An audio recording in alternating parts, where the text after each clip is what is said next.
क्या संतोष पाठक नॉर्थ कलकत्ता से कांग्रेस के उम्मीदवार होंगे?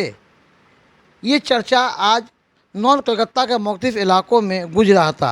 हालांकि कांग्रेस ने अभी तक किसी भी उम्मीदवार के नाम का ऐलान नहीं किया है, मगर कांग्रेस के बहुत सारे लीडरान का कहना है कि तृणमूल के सुदीप बंदोपाध्याय और बीजेपी के तापस राय को अगर कोई सीधा टक्कर दे सकता है और मुकाबला कर सकता है, वह सिर्फ संतोष पाठक है। और सीपीएम ने कांग्रेस से के इतिहाद बनाए रखने के लिए नॉर्थ कलकत्ता का सीट कांग्रेस के कोटा में दी है।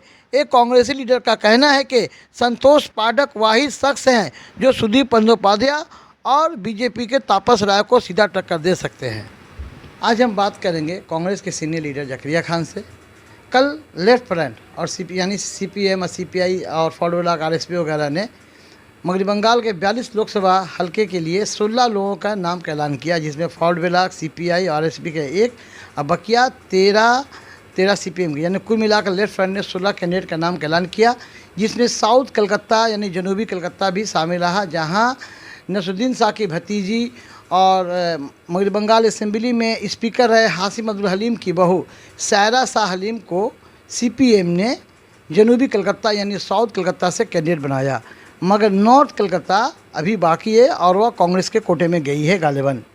ऐसे में कांग्रेस का कैंडिडेट होगा, कौन होगा, ये काफ़ी चर्चा में है। हम आज जकरिया खान से बात करेंगे कि नॉर्थ कलकत्ता में कांग्रेस के कैंडिडेट कौन हो सकता है जो सुदीप बंदोपाध्याय और तापस राय का सख्त मुकाबला कर सके।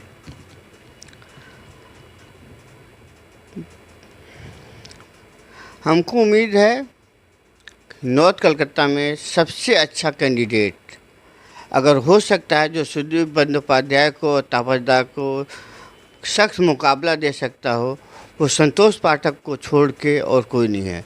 और अगर संतोष पाठक नहीं हो तो अमिताभ चक्रवर्ती, कलटूजा हो सकते हैं, लेकिन पहला नंबर संतोष पाठक जी का लेंगे, क्योंकि वो जहाँ भी लड़ते हैं वो दम खम लगा के लड़ते हैं, तन मन धम से लड़ते हैं। और उत्तर कलकत्ता में इन दोनों को छोड़ के और कोई भी लड़ने लायक नहीं है,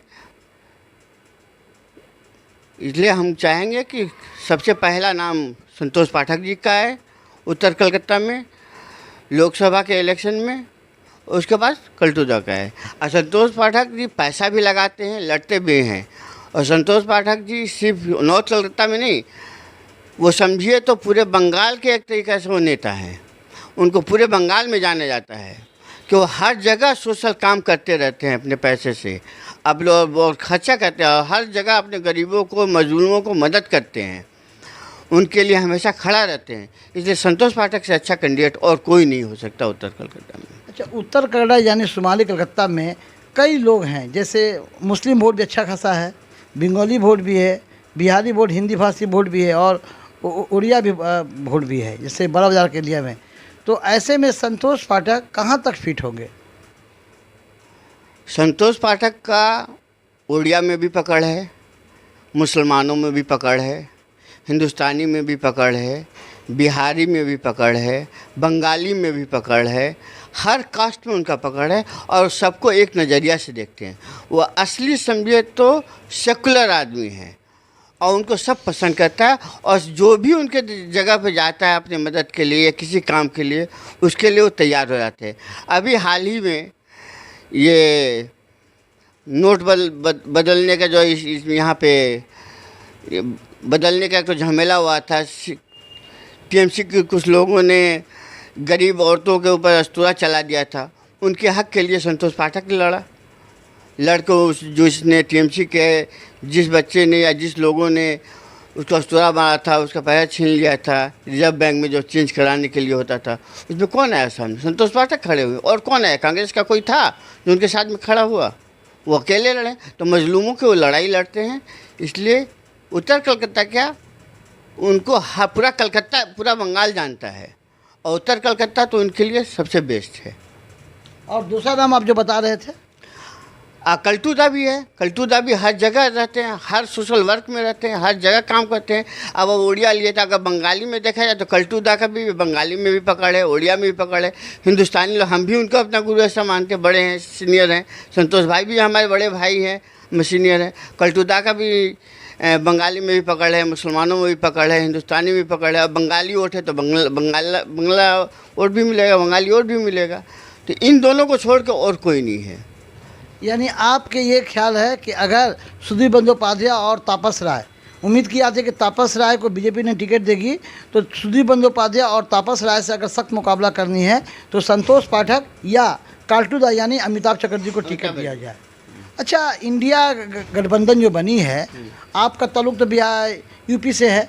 यूपी में बहुत खुशी मिली है कि समाजवादी पार्टी और कांग्रेस से समझौता हो गया है, कांग्रेस को 17 सीट मिल रही है।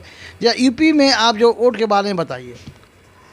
यूपी में इस दफ़ा अगर समाजवादी पार्टी और कांग्रेस मिलकर बहुत अच्छी सीट लाएंगी। उसमें एक और भी है, वो ये आरएलडी भी है। आरएलडी के उनको भी कुछ सीटें दिया गया है, वो लोग भी तीनों मिलकर अच्छी सीट लाएंगी। और हम उम्मीद करते हैं कि इस दफ़ा दिल्ली में इंडिया गठबंधन की सरकार बनेगी और दूसरा कोई नहीं बन रहा है। क्योंकि अगर इंसान को, पब्लिक को अगर राजतंत्र चाहिए, लोकतंत्र चाहिए और ये चाहिए, इंसाफ चाहिए, तो उनको इंडिया गठबंधन को ही वोट देना पड़ेगा। और देना तभी उनको बराबरी का दर्जा मिलेगा, नहीं तो फिर बराबरी का दर्जा नहीं होगा, एक अमीर और गरीब का गुलामी का दर्जा हो जाएगा और फिर वो वोट भी नहीं हो पाएगा। आप देखते हो लोग किस तरह से चोरी करते हैं इसके लिए, अपना राज बचाने के। तो यहाँ पे हुआ था मेयर का इलेक्शन, उसमें किस तरह चोरी किया गया था, जबकि सुप्रीम कोर्ट उसको रिजेक्ट किया है। तो ये लोग बेईमानी से वोट करके जीतना चाहते हैं, ना किसानों के लिए भलाई करते हैं, ना नौकरी देते हैं, ना किसी का कर्ज माफ़ करते हैं। हाँ, कर्ज माफ़ करते हैं, अमीरों का कर्ज माफ़ करते हैं, किसानों का कर्ज माफ़ नहीं करेंगे, छोटे दुकानदार का कर्ज माफ़ नहीं करेंगे, छोटे व्यवसायियों व्यापारियों का कर्ज माफ़ नहीं करेंगे। तो अगर एक शांति का माहौल नहीं रहेगा, अगर शांति का माहौल चाहिए, हिंदुस्तान को दुनिया से टक्कर अगर लेना होगा और दुनिया के लेवल में जैसे पहले था उस तरह से जाना होगा, तो इंडिया गठबंधन को आपको जिताना होगा। तभी एक किसको हराना होगा? जो मौजूदा सरकार है, बीजेपी सरकार को हराना पड़ेगा, उसको हराना पड़ेगा। क्योंकि पहले हमारी गिनती क्या होती थी, हम पहले कहते थे कि हम लोग इंग्लैंड का मुकाबला कर रहे हैं, अमेरिका से मुकाबला करेंगे। अब हम कहते हैं हम बांग्लादेश से भी पीछे हैं, हम पाकिस्तान से भी पीछे हैं। तो वो सरकार चाहिए जो पहले कंप्यूटर लाया, या वो सरकार चाहिए जो आपस में डर पैदा कर रहा है, जो भाई भाई में लड़ा रहा है।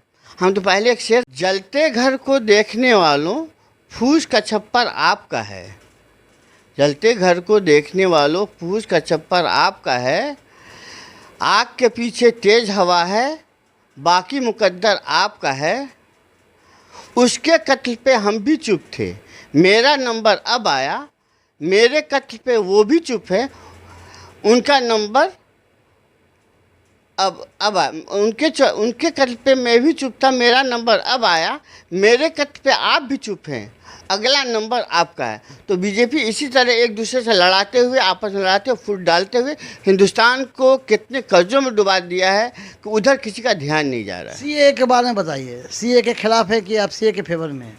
हम लोग सीए के ख़िलाफ़ हैं। यहाँ के रहने वाले लोग हैं, हिंदुस्तान के जो बासिंदे हैं, उनको आप रोज़गार नहीं दे पा रहे हैं, उनको आप घर नहीं दे पा रहे हैं, उनको कोई मतलब उनके पढ़ाई के लिए कुछ नहीं कर पा रहे हैं। अब उसको कर नहीं पा रहे हैं और बाहर से आदमी लेके आइएगा तो उनको कहाँ बसाइएगा, उनको नौकरी कहाँ से दीजिएगा, उनको रोज़गार कहाँ से दीजिएगा? पहले उनको तो कीजिए, पहले अपने घर को बसाया जाता है, उसके बाद दूसरे की मदद की जाती है। बहुत बहुत शुक्रिया ज़करिया भाई। ये थे ज़करिया खान जो नॉर्थ कलकत्ता के सियासत पर अपनी बात कर रहे थे कि नॉर्थ कलकत्ता में टिकट किस में मिलेगा। इनका ख्याल है कि कांग्रेस की तरफ से और सीपीएम की गठजोड़ में जो कांग्रेस है, इनको काल्टूदा यानी अमिताभ चक्रवर्ती और पहला नाम जो है उन्होंने संतोष पाठक का बताया है। उसके अलावा इन्होंने सीए के खिलाफ भी कहा है कि सीए से क्या नुकसानात का सामना करना पड़ेगा और उत्तर प्रदेश की सियासत में भी इन्होंने अपनी बात रखी है। मैं साजिद परवेज़, टाइम्स न्यूज़ 18 कोलकाता।